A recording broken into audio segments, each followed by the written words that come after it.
Do you know that your data is no longer safe? What if I told you that the biggest threat to you isn't outside your computer, but right inside your device? And what's worse, you wouldn't even notice when it happens. Benjamin, an ordinary guy from the dark corners of the internet, became part of something huge. Something that could destroy the digital world as we know it. When he joined CLAY, an organization that turned hacking attacks into spectacles, he had no idea where it would lead. These weren't just hacks and compromises. This was something much bigger. A game with reality, where every move could cost not just digital data, but lives. But here's where everything changed. After one risky plan that was meant to be their loudest attack, everything went wrong. Instead of taking down the system, they fell into a trap that had been set for years, and they were already being watched. This story could break everything you know about the internet and cybersecurity. It won't end the way you expect. Benjamin had always been invisible. No one noticed him at school, at work, or on the streets. He lived in the shadows, hiding behind a screen where he felt free. In cyberspace, there were no faces, just usernames, codes, and algorithms. It was here that he found his place, working with systems that no one had the right to break into. One day, his life changed forever. Deep in the darknet, he received an invitation to a mysterious underground chat. Just one message. Want to become someone? You'll have to risk it. Benjamin accepted the challenge and found himself in the CLAY group, an anarchistic hacker collective with no leaders but a clear philosophy. They didn't seek power or financial gain. Their sole aim was to expose the true face of the system. They didn't just break into servers. They turned every attack into a spectacular message that made society think. Each of their operations was a carefully planned act of digital protest. They penetrated the most secure servers of global corporations and exposed hidden machinations, documents proving worker exploitation, money laundering, or collusion with governments. They accessed classified archives that demonstrated how information was manipulated, how the truth was erased, and how history was rewritten. But the most important thing, they did it theatrically. In the wake of Clay's attacks, they left their signature, chaotic videos where their faces were hidden behind grotesque clown masks. Their style, irony, sarcasm, and audacity. They didn't just break the system, they mocked it. Bank servers would suddenly display animated images with the caption, "Your money doesn't belong to you." Government websites, instead of official statements, showed edited speeches from politicians admitting to their crimes. Even large media companies fell victim. Their news broadcasts turned into satirical segments revealing the true nature of propaganda. CLAY wasn't afraid of challenges. The more difficult the task, the greater the thrill they felt. They didn't act for destruction, but to demonstrate that even the most advanced security systems were just an illusion. They proved that nothing and no one was untouchable, and that the world should learn to fear the truth. As Clay gained more popularity, they made more enemies. Their attacks were no longer just entertainment. They had become a threat to powerful corporations, government structures, and intelligence agencies. They made people doubt the authority, and those who held the reins of control could not allow that. Clay became too visible, and that meant one thing: someone was hunting them. But the hackers didn't realize it. They were confident in their invulnerability, in their anonymity. No traces, no connections to the real world, only usernames, VPNs, encrypted servers. They felt like gods of cyberspace. That's when Benjamin suggested an idea that would become their greatest achievement: breaking into intelligence agency servers. Not just penetrating them, but leaving a mark that would make the whole world talk about them. The plan was audacious: steal classified files, change government databases, and prove that even the most powerful security systems were powerless against true hackers. They spent weeks preparing, checking loopholes, creating virtual machines, changing IP addresses. Their attack was meticulously planned down to the smallest detail. The operation began at midnight. Benjamin took on the main part of the hack. He entered the system through a subtle side gateway, while his teammates distracted cybersecurity analysts with fake attacks on other government resources. Seconds felt like eternity. Log files cleared, Server codes broken, archives opened. They were already looking at the closed documents. Dirty government affairs, secret operations, illegal deals.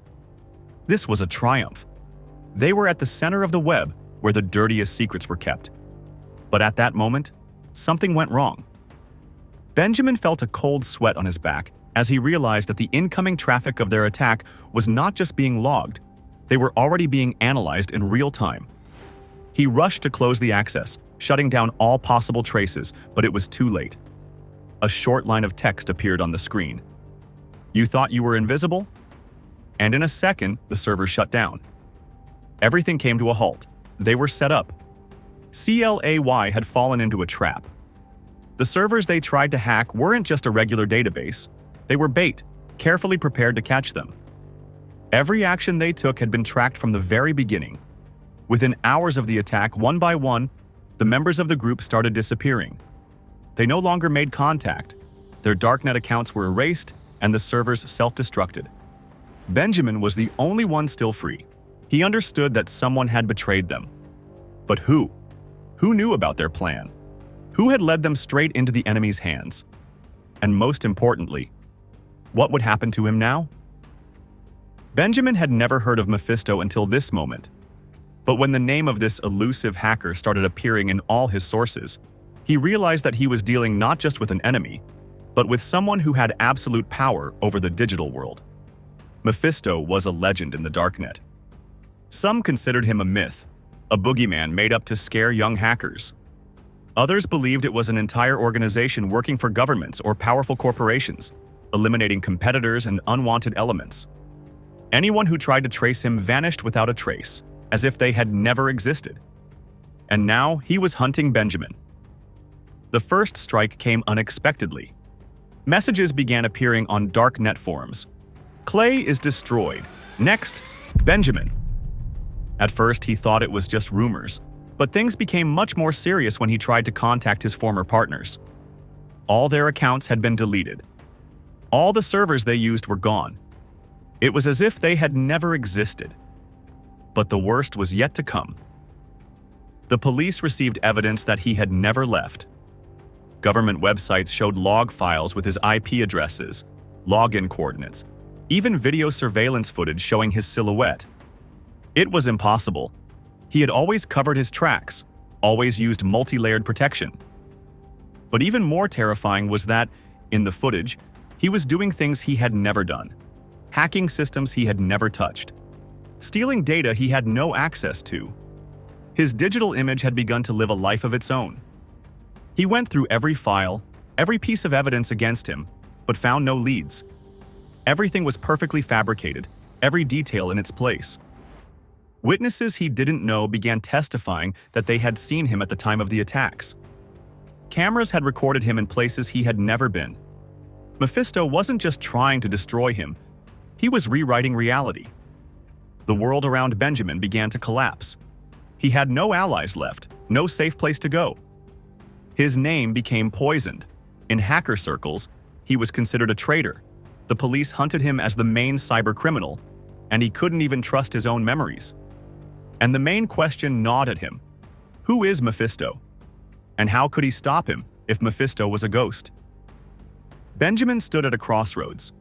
Surrender and spend the rest of his life behind bars, or disappear, becoming just another nameless outcast in the darknet. But he wasn't the type to give up. If anyone could break the system, it was him.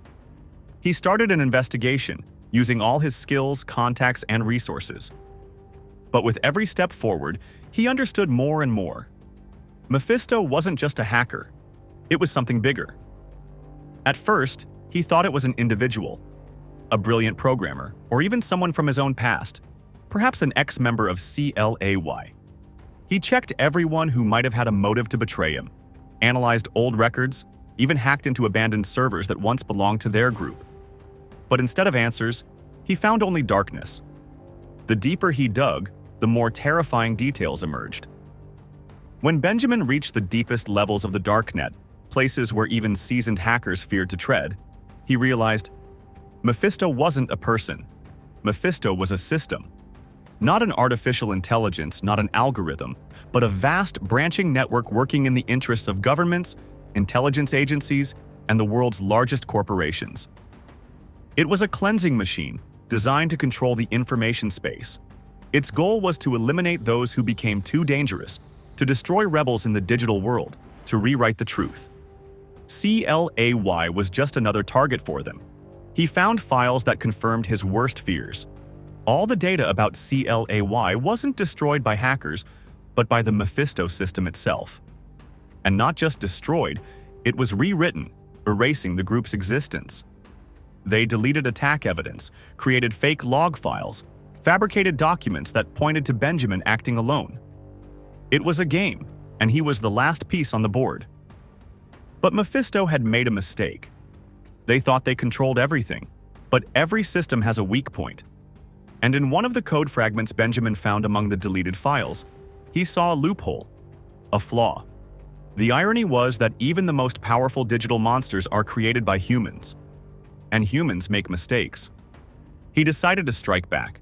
It was suicide, but he had nothing left. If he didn't destroy Mephisto, then Mephisto would destroy him. Benjamin sat in the darkened room, his face illuminated only by the dim flashes of code flickering on the screen. His hands moved quickly, in sync.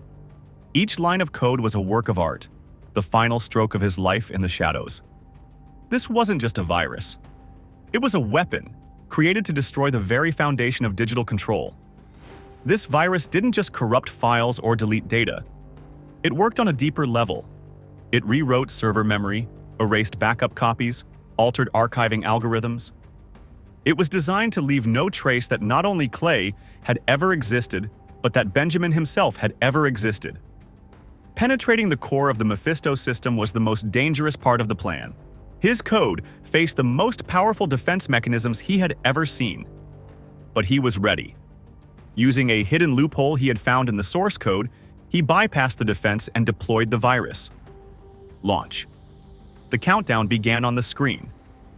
10-9. The activity logs were the first to vanish. Then Mephisto's archives disappeared. The virus tore apart the system, destroying each link in the chain. Databases, transaction histories, investigation records, all gone. 6-5.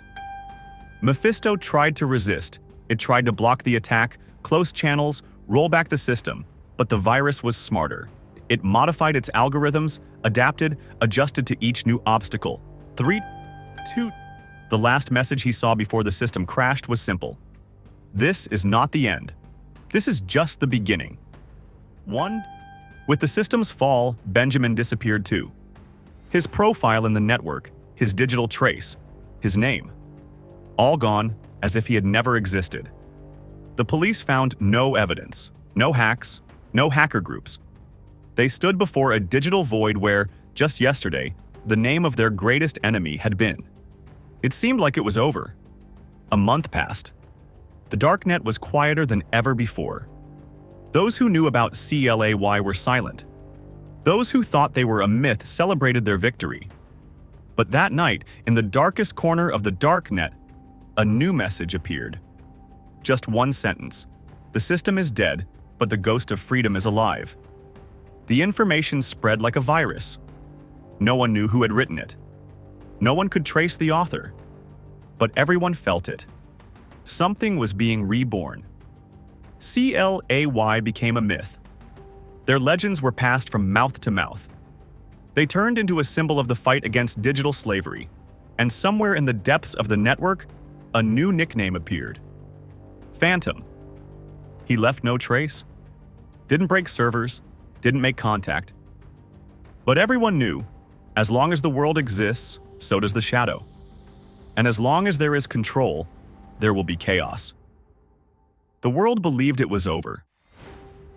But while people had forgotten about Clay, something new was being born in the darkness.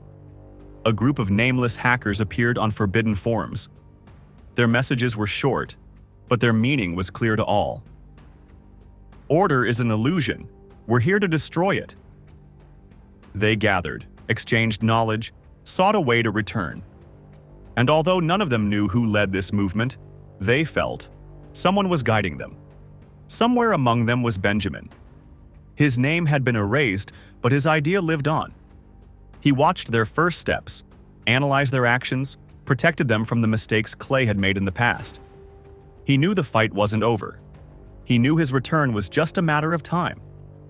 And when familiar symbols appeared on computer screens worldwide, the smiling face of a clown staring straight into the camera, everyone understood. CLAY had returned. And this time, they were ready to go even further.